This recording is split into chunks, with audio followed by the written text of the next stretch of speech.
No nkono aba pa ho sima no radio no ma de soma ma ha Adom TV de yadru no Kasiebo Tau At pay miam de kase ne so midin edokatachie eje sikapa afa nsem no ntwemu no eni timemufo be se de no mienu a won nyina efi ago ye ni nyina no ewo nkwanta south mesre ne mu woti mantam no emu ne ntia yensa ka ne se de won nyina kopie mu ewo St Joseph Catholic Hospital na ma yesi bi aduane a omkodi ya eja wo mu yefunu ya de doctor for trade ye aduane a omudi ye no na poison bi ewo baby. You take your sample to the lab. You waiting for results. Aside that, we've started our first aids. I manage currently they are responding to treatments. So our medical officers so you are from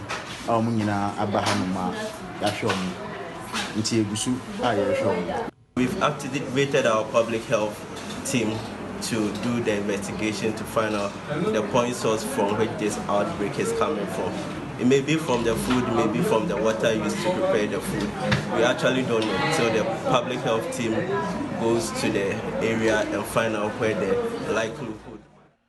Now what you tell no se Ghana this year be shane so adisian for be say nkron bi wo mu nyina hwere mo nkwa e wo fa na nam so e ma che so mabusuafo de omu di ya pa enyo da na ma ne bobeto odwa e kire se mpanyimfo na so mabusuafo nyina si nkonwa ya samofre kosie wo mu e wo botia no musiye bia e wo ho no aposifo when all the stakeholders no wo mo nye committee no mo fa report mra ne enhwe se e kwan ben so ana yebetumi ahihye niama se be adachi bia no bibi se no onyaminti ensibiom wo bra ye twen se wo mo de report no beba no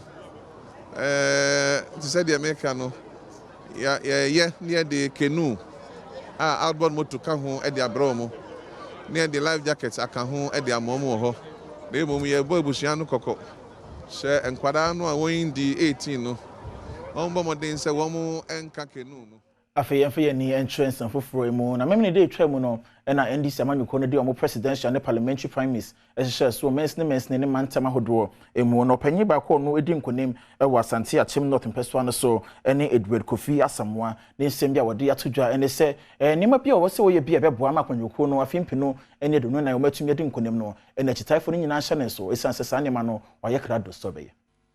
MTV has a strong backbone in Waha. To capture the seat.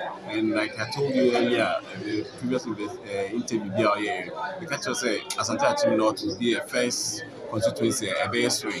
And trust me, 2024 we will take the seat from. I can promise you, I'll reach out to him. We need everybody on there, everybody to come together and trust me, he's going to play a major role in the next campaign. It's not a problem. Like I said, my friend, on Friday, by Monday on Friday, I'm my friend.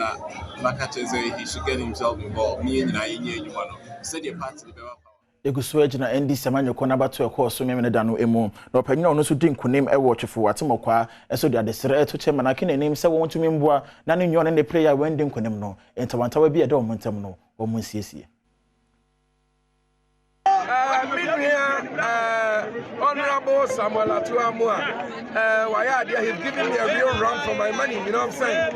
And the Adana say, the Adana says, couldn't be a media, NDC made or the leader of Baba Bodom, and then in California,